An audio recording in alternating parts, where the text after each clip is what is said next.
তোমার হাজবেন্ড সন্দেহ করেনি তো? না না, আমার হাজবেন্ড এক নম্বরে বোকা। চলো তুমি।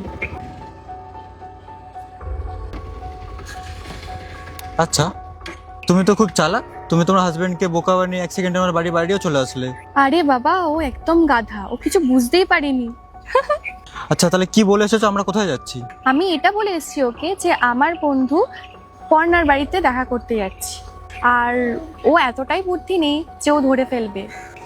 আর ও এটাও জানে না যে আমাকে নিতে এসছে সে আমার বয়ফ্রেন্ড হয় নাকি র্যাপিডোওয়ালা।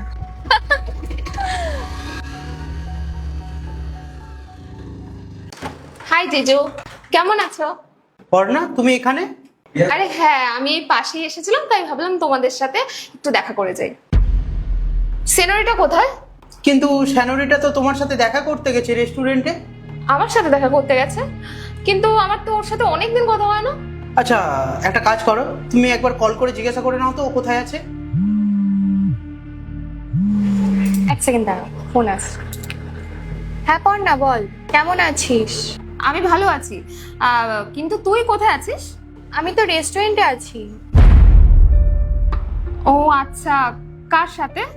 একটা পুরনো বন্ধুর সাথে। আমি না ঘর থেকে তোর নাম করে বেরিয়েছি। বাই এনি চান্স যদি দীপ ফোন করে তোকে, তুই বলবি আমি তোর সাথে আছি। আরে তুই টেনশন করিস না, তুই এনজয় কর। আচ্ছা, কোন রেস্টুরেন্ট? আরে আর আমার না প্রচুর ভয় করছে। যদি তোর হাজবেন্ড ধরে নেয় তাহলে বলতো আমাদের কি হবে? ডোন্ট ওয়ারি, তুই বোকাটা একদমই বুঝতে পারবে না যে আমি ওকে ধোকা দিচ্ছি। আরে ইয়ার, আমরা 2 বছর ধরে ডেট করছি। 2 বছরে যখন বুঝতে পারিনি, এখনো বুঝতে পারবে না। এতটা ওভার কনফিডেন্স হওয়া মোটেই ভালো না। তুমি এখানে? এত ভরসা করতাম আমি তোমায়, আর এই ভরসার দাম পেলাম আমি। আর আমরা তো খুব ভালো বন্ধু হই, আর আজকে আমার জন্মদিন, তার জন্য ও আমাকে উইশ করতে এসেছে। হ্যাঁ দীপ, ও তো আমার পুরনো বন্ধু হয়, আর আমি তোকে উইশ করতে এসেছি। তুমি ভুল বুঝছো। মিথ্যা বলে না আর কোনো দরকার নেই, আমি সব জানতে পেরে গেছি। দীপ, আমি বুঝতে পারি। Trust me, I love only you. Trust you?